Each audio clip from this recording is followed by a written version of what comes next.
mungkin teman-teman sudah familiar dengan produk Antimo gitu ya. Nah, kita langsung ngobrol-ngobrol nih sama Pak Ervan Rio Prananto, beliau General Manager Akunting. Jadi hari ini kita sedikit ngebahas ya, mungkin cukup banyak Pak ya ngebahas tentang tantangan dan juga peluang di dalam industri farmasi. Khususnya mungkin hari ini kita melihat dari bagaimana sudut pandang selaku Pak Ervan sebagai General Manager Akunting dari PT Papros Tbk. Seperti itu Pak. Ya teman-teman juga sudah nggak sabaran nih ya, untuk bertanya dan diskusi langsung dengan kita malam hari kayaknya ini. cukup seru nih ya. Iya, Moga-moga karena bakalan cukup menarik Pak. Apalagi teman-teman yang mungkin sudah lebih dari 2 tahun ya trading atau investasi di pasar modal yang melewati kondisi pandemi kemarin. Nah, mungkin sudah familiar nih dengan saham PH karena 2020 kita tidak menyangka gitu ya kondisi pandemi datang sehingga membuat banyak sekali hal-hal yang tak terduga termasuk sektor farmasi yang melejit ya, menopang kenaikan IHSG juga di tahun 2020 ya, di mana saham-saham farmasi pada manggung lah ibaratkan seperti itu karena kondisi kinerjanya yang berdampak positif dengan adanya pandemi COVID. Serta kalau kita melihat sekarang dengan pandemi yang udah selesai gitu ya, boleh dikatakan udah masuk fase endemi. Nah ini jadi sangat lebih menarik lagi karena tentu menjadi tantangan dan juga peluang bagi industri farmasi ini apakah masih cukup seksi gitu ya untuk teman-teman investor masuk di saham farmasi seperti itu. Oke. Saya mulai dulu ya Pak bertanya mewakili. Ya, silakan. Oke, sebelum itu FYI buat teman-teman yang hari ini hadir ya, jangan sungkan kalau ada yang ingin ditanyakan boleh tuliskan di kolom komen ya, karena nanti kita akan ada door prize 3 lot saham PH untuk 3 orang beruntung dengan pertanyaan terbaik. Jadi teman-teman silakan nih disimak malam hari ini diskusinya seperti apa dan boleh tanya-tanya ya dengan Pak Ervan nanti tentang prospek atau tantangan dari saham PH maupun di industri farmasi. Nah, pertama nih Pak, dari saya Pak, melihat beberapa bulan lalu Pak Pros mempublish laporan keuangannya tahun 2022. Nah, dari sudut pandang Pak Ervan sendiri gitu ya, kalau saya melihat ini cukup menarik bahwa di 2022 Pak Pros berhasil membukukan laba yang cukup fantastis dibandingkan tahun 2021, di mana laba bersihnya meningkat 153% kalau nggak salah ya dibanding dengan tahun 2021. 43%. Nah, 43%. Nah, kalau menurut dari sudut pandang Pak Ervan, bagaimana Pak melihat kinerja perolehan dari PT Papros di tahun 2022 kemarin? Ya, terima kasih pertanyaannya, Mas. Jadi untuk Papros sendiri, ya kinerjanya memang 2022 itu tumbuh, ya mengesankan lah ya, mengesankan kalau kita dibandingkan dengan industrinya, ya industrinya cuman salesnya itu tumbuh sekitar 3,7% lah untuk industri farmasi. Sedangkan Papros itu mampu tumbuh di angka 11% ya. 11% artinya jauh di atas industri farmasi. Nah, kenapa seperti itu? Karena memang untuk Papros sendiri kebetulan mampu bangkit lebih cepat lah ya pasca pandemi. Mungkin waktu di farmasi waktu itu kan yang banyak terdampak adalah khusus produk-produk yang related COVID gitu ya. Sehingga itu juga memunculkan euforia juga ke publik gitu. Sedangkan Papros sendiri secara fundamental, alhamdulillah produknya adalah sangat variatif, di mana itu terdiri dari 3 pilar utama dari OTC, ethical maupun OGB. Jadi relatif lebih stabil dibanding industri yang sejenis yang kadang seperti pandemi kemarin memang akan sangat terbantu, namun pasca pandemi akan terpengaruh terhadap kinerjanya. Itulah kenapa Papros relatif paling cepat bangkit dibanding industri yang lain gitu. Sedangkan ini juga akan berdampak terhadap labanya, makanya labanya tadi disampaikan bisa tumbuh di 143%.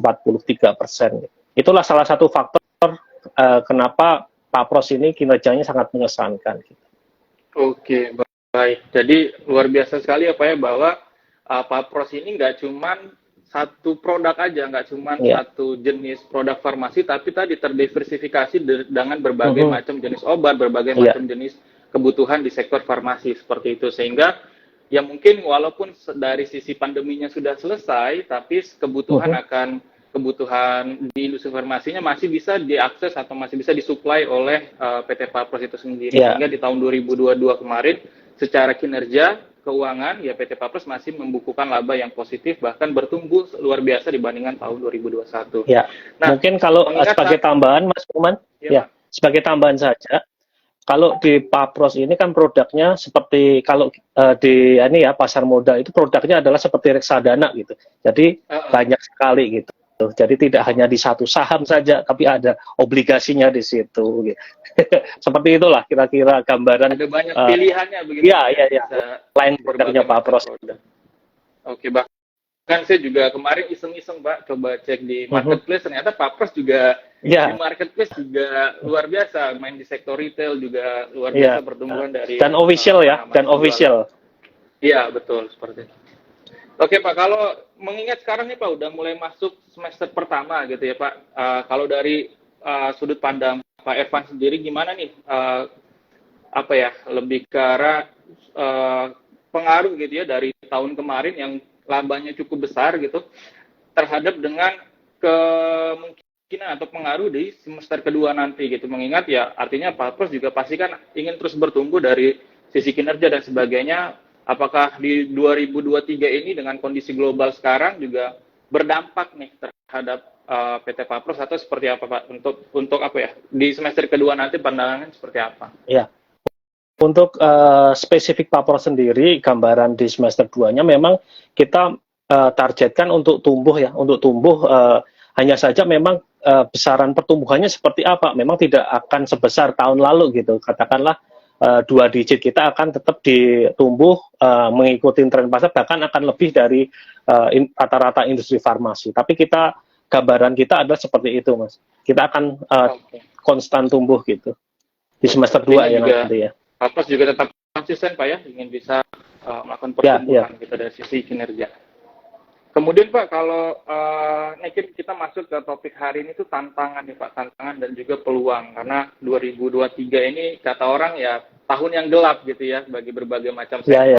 Nah, bagi industri farmasi sendiri Pak, tantangan terbesar di 2023 atau di tahun-tahun selanjutnya seperti apa Pak melihat kondisi global sekarang?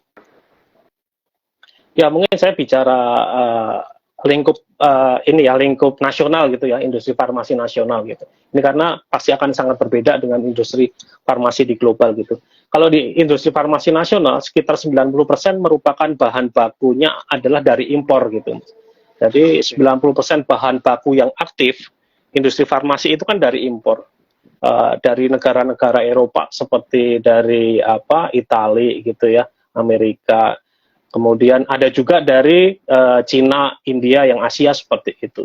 Kemudian jadi tantangan ini kan salah satunya karena seperti kita ketahui ya sampai saat ini perang Ukraina sama Amerika itu yang kaitannya sama Soviet, Rusia dan Ukraina belum selesai, di mana di situ motornya kan Rusia dan Amerika. Nah, negara-negara besar yang menghasilkan energi yang cukup vital di dunia ini, pasokan ini menjadikan krisis energi sampai sekarang ini belum sepenuhnya teratasi ya di Eropa gitu ya. Nah, sedangkan bahan baku kan mayoritas ada di sana. Nah, itulah tantangan terbesar. Ini akan mempengaruhi kondisi global ini, akan mempengaruhi terhadap supply chain bahan bakunya.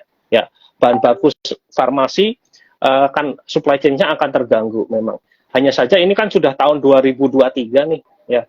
Tahun 2023 tentunya masing-masing industri farmasi di nasional itu akan memiliki strateginya lah untuk mengatasi hal itu. Nah, itu salah satu yang terbesarnya. Kemudian juga kalau dari sisi lain, kita ketahui ya, baru saja memang ada masalah EDDEG, kemudian ada pengetatan regulasi dari Badan POM, itu adalah suatu tantangan, meskipun itu juga suatu hal yang sangat bagus menurut kami. Kenapa sangat bagus? Ini regulasi ini kan akan memberikan ketenangan, kemudian kepercayaan masyarakat terhadap industri farmasi, sehingga itu nantinya akan berdampak bagus.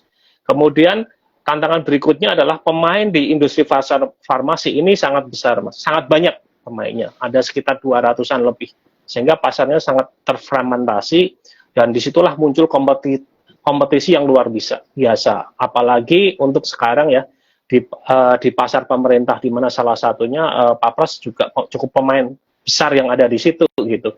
Jadi ini menjadi suatu tantangan bagi industri farmasi nasional. Semuanya mengalami tantangan yang sama gitu. Tinggal siapa nanti yang lebih cekatan, lebih tepat strateginya untuk bermain di sini, itulah yang nantinya akan survive gitu. Oke, artinya ada beberapa tantangan ya, termasuk juga tadi dari adanya perang Rusia Ukraina yang mengganggu supply chain sebagai produk-produk industri farmasi, kemudian tadi regulasi dari BPOM yang cukup ketat, tapi di satu sisi juga jadi keuntungan juga ya untuk industri farmasi agar lebih memiliki kepercayaan publik yang luar biasa seperti itu. Nah, dari beberapa tantangan tadi, kira-kira strategi apa aja nih Pak yang sudah dilakukan Papros supaya ya di industri farmasi sendiri Papros ya tetap bisa konsisten bertumbuh atau yang minimal tidak terlalu berdampak gitu ya dengan kondisi-kondisi yang terjadi saat ini? Ya, strateginya memang Papros sudah mulai dari pandemi ya, karena melihat kondisi yang ada waktu itu juga sudah waktu ada lockdown, banyak lockdown di Cina, kemudian di India, ada juga di Eropa. Waktu itu kan Italia juga salah satu jadi endemi lah di sana ya, yang cukup di sumbernya yang ada di Eropa. Padahal Italia adalah salah satu sumber farmasi, bahan baku farmasi yang ada di sana. Nah, kita melakukan perbanyak resource bahan ya, jadi nggak hanya di satu bahan, kita melakukan resourcing bahan-bahan baku dari semua negara yang sangat memungkinkan sehingga tidak terkonsentrasi hanya di satu negara. Di banyak negara kita mencarinya. Nah, itu salah satu memperbaiki supply chain di kita. Kemudian pembelanjaan yang terencana untuk mengantisipasi atau memitigasi supply chain tadi, kita melakukan adjustment terhadap lead time-nya dan sebagainya gitu ya. Kemudian tentunya juga kita kebetulan ya di Papros ini kan satu grup dengan Kimia Farma ya, Kimia Farma dan satu holding besar farmasi. Nah, Kimia Farma Group itu memiliki suatu industri bahan baku lokal yang bernama KFSP gitu. Dia memproduksi beberapa bahan baku. Nah, kita karena satu grup gitu ya sangat memungkinkan dan sangat memudahkan kami untuk melakukan kerjasama untuk suplai bahan baku yang dibutuhkan dari produksi satu grup. Seperti itu sih yang untuk strategi di Papros. Kemudian juga kami juga mengalokasikan dana ya untuk inovasi ya, untuk investasi yang sifatnya inovatif yang tentunya prudent lah gitu.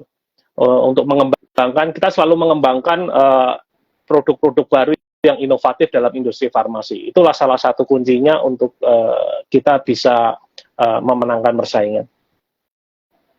Itu Mas. Artinya ada strategi-strategi yang memang saat ini masih juga berjalan gitu Pak ya, dan sudah dilakukan Papros, salah satunya dengan memanfaatkan ya dengan holding bersama Kimia Farma ini jadi salah satu keunggulan juga Papros untuk bisa bertahan di industri farmasi serta memanfaatkan berbagai macam upaya supaya tadi tantangan-tantangan tadi dapat diatasi seperti itu. Nah, kalau tadi kita bicara terkait tantangan Pak. Nah, kalau dari sisi peluang sendiri bagaimana Papros melihat peluang ya pertumbuhan di saat tadi Bapak sempat bahas juga saat ini juga salah satu tantangan ketiganya adalah naiknya atau meningkatnya atau ketatnya persaingan di dalam industri farmasi itu sendiri. Betul. Tapi di satu sisi dengan masuknya kompetitor, artinya kan kita melihat ada banyak peluang pertumbuhan. Seperti itu. Ya, jadi PH itu selalu melihat peluang pertumbuhan pasar industri farmasi itu dalam beberapa pasar ya, seperti saya sampaikan tadi, sangat spesifik gitu, tidak global gitu, tidak tunggal. Jadi seperti pasar apa sih yang kita masukin di pasar JKN. Nah, inilah pasar JKN atau BPJS lah ya untuk memudahkan ini. Yeah. Itu kan ya kompetisinya sangat ketat, harganya sangat ketat, persaingannya sangat ketat gitu, marginnya sangat tipis. Tapi apabila kita bisa mengkondisikan atau kita memenangkan di area di situ, tentunya pertumbuhannya akan besar dan itu adalah kebutuhan paling besar di Indonesia saat ini ya, dan akan kedepannya seperti itu karena pasar JKN kan makin meningkat gitu. Dan ini juga salah satu yang menjangkau seluruh masyarakat ya, dari lapisan paling bawah sampai paling atas pun sekarang sudah mulai memanfaatkan. Kemudian di sisi lain pasar OTC ya, OTC melalui over the counter ini seperti Antimo tadi, ada BC Food tadi. Kita juga melihat peluang di sana, ada multivitamin maupun suplemen kesehatan ya. maupun ethical. Nah, Papas ini untuk ethical itu selalu mengeluarkan produk inovatif. Nah, kita peluangnya di situ. Akan kita lihat di situ. Inilah pasar prime-nya industri farmasi itu ada di ethical.